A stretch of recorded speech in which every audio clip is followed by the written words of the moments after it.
Hey everyone, welcome back to OCD Recovery's YouTube channel, where today I'm going to be talking about some of my darkest moments, the things that really made me feel hopeless day after day, month after month, and why I'm so fortunate to have found a person on YouTube who I'm still in contact today who said to me, you should follow these three people, and one of those people happened to be Robert Bray. And you know, I came in to see Rob about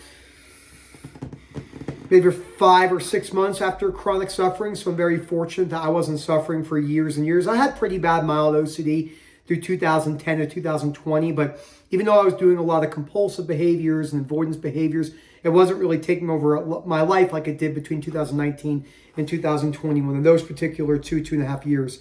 I mean, from June 2019 to the end of 2020 was a really rough time in my life. As most people know who have chronic OCD or any type of anxiety disorder, panic disorder, GAD, PTSD or complex PTSD, body dysmorphic disorder. And unfortunately, these disorders are still very misunderstood, but we are getting out of the dark ages. There's so much knowledge now on people who have been there.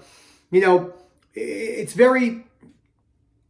don't really like talking about this topic because when you talk about it, people can get up in arms about it, but it's virtually impossible to understand a mental health disorder without living that disorder.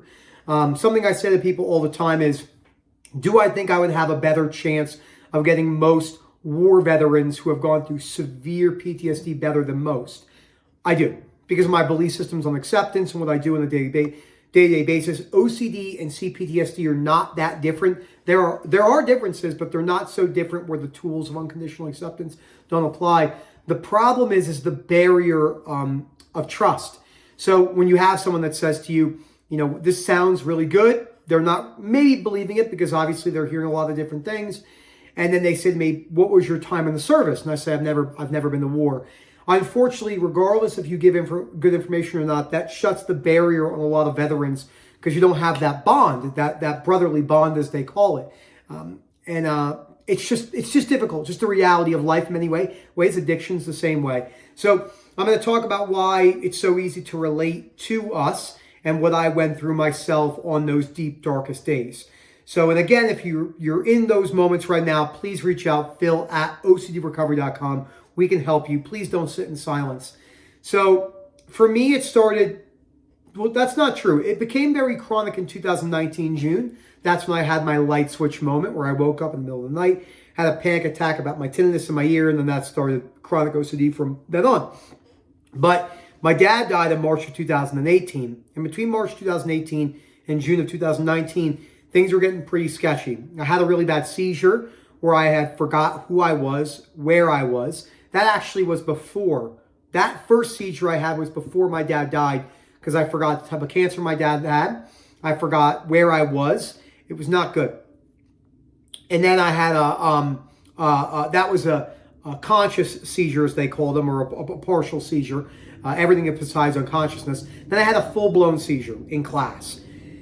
That one was bad. I woke up on the ground. Everyone was around me. I had no idea what was going on. It was really bad.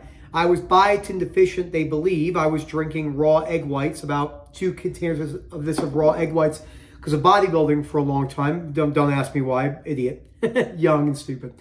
And that when you're biotin deficient, because it's water soluble, it can mimic epilepsy and other big seizure problems and neurological issues. But I also remember had viral encephalitis and meningitis when I was younger and almost died when I was in France. So that set me up for a reality of brain damage symptoms going forward for the rest of my life. So I hadn't had a seizure since 13 to 28, maybe? 13 to 28. It's been a long time, you know, and then I had 2 seizures last year in March. So one of them was on a phone call. 2 of them were on phone calls, were on one-on-ones. So obviously I'm a lot better now, and I think it was obviously me extremely overdoing my caffeine, which is not intelligent. At the level I was drinking them, it was not uncommon for me to drink 800 to 1,000 milligrams a day of caffeine for an extended period of time. So 2019, when things got really bad, the next 3 months were horrendous. I slept maybe an hour a day. I was up all night checking my ear to vents, seeing where the sound was coming from. I went to the audiologist a few times. I went to the hospital a few times. And then eventually I thought I was getting better from that because I found a book called Rewiring Tinnitus by Glenn Schwartz, I believe, which is a great book. To get me off the basis of acceptance, learning to leave it there and not hate it as much, etc. Not the full philosophical depth, in my opinion, but definitely a terrific book. And then, and then in November of 2019, 3 weeks prior to that, I was driving in Ponce Inlet, which is an area around Daytona Beach, beautiful. And I had a thought, what are other things that your brain's habituated to that you don't really think of? And it was hands on the steering wheel, foot on the gas pedal, and then blinking. And then in that moment, it was boom, boom, boom. Anyone that lives with blinking OCD or any sensory motor, it feels like that self-torturous cycle where it's not like you can never blink ever again. You're going to blink, you're going to breathe, you're going to salivate, your heart's going to beat until you die. So that made that extremely scary. I got home, I was spread out in the parking lot like this. Oh my God, what's going on? And I had a full-blown panic attack. And then 3 weeks later, I was in the mental hospital. Extremely, I did not want to be here anymore. I don't know if YouTube flags the word suicidal anymore, which is ridiculous. But I was extremely suicidal. And I did not want to live anymore at all. A lot of fights with my wife, a lot of screaming, a lot of dark days. And then when I got out of the mental hospital, I had to finish grad school. And I was graduating chiropractic college. And I don't even know how I passed my board exams. I have no idea. I was not there. I was there, but I wasn't there.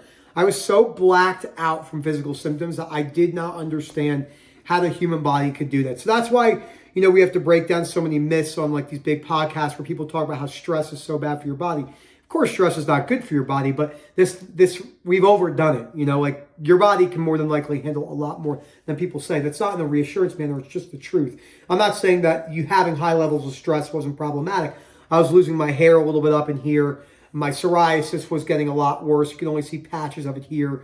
My legs were completely plaqued and stuff like that. I have psoriasis spots on my back as well, extensor surfaces. And it made that really bad, and a lot of other symptoms as well. My stomach was fucked up for almost half a decade. I don't think I had a solid stool for 5 years. I'm not even kidding you.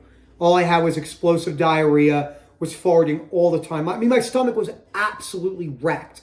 You don't have to know anything about the gut-brain axis, but obviously there's 7 trillion connections, I believe, between your cerebral, I think it's just between, I'm assuming your cerebellum is in there too. Anyway, it doesn't matter. Between your brain and your gut. And that's about all the information you have to know about the gut-brain axis ever in your life that has applicability. Studying it is cool, but you don't need to understand it to recover.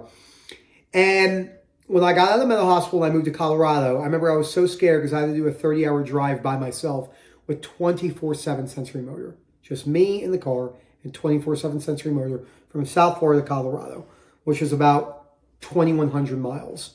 So about 3,600 kilometers. It was really tough.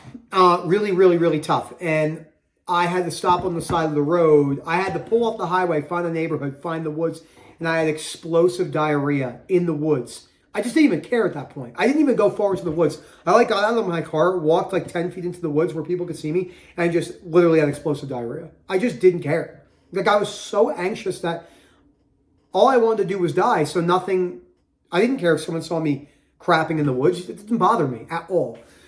And then I got to Colorado and things got really bad. The police were called to my house all the time. Erica lost 15 pounds. So about 1.1 stones or 6 kilograms or kilos or somewhere around there. Because she was so worried about me. She was the one that would call the police. I'd run off in the middle of the night saying how I didn't want to be here anymore.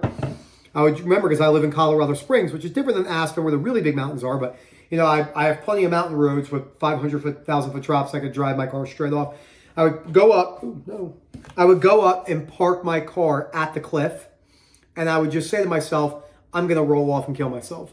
And just so fortunate that I didn't do it. And that was my life for at least almost a year and a half. And I had no rod for a while at that time. I didn't put my video games away. I didn't stop playing because I was playing 70, 80 hours a week. Vaping all the time, watching porn all the time, every short instant gratification, spending hours and hours watching podcasts that wasn't moving the needle forward in my life because I wasn't taking any action. My life was an absolute fucking train wreck. And eventually, I started to crawl my way out in mid-2020. But it wasn't till about the end of 2021 to early 2022 where I really felt a lot of baseline peace from a lot of my fears. So 2019, 2020, all of 2021, early 2022. Sometimes I'd have some spikes in 2022 that would last maybe a couple days or a week, but no one even knew. I wouldn't even tell Rob. There's just no need because I knew what the principles were at that point, and my acceptance was pretty good. That's not saying that you should never come back in if you're struggling. I was more stubborn about it, and I don't fully recommend that. But it took me quite a few years to recover. Then you throw the ADHD in there and the hyperactivity and my ability to go 0 to 100 very quickly, which we all do. I had that really bad, but it made for a very, very tough time.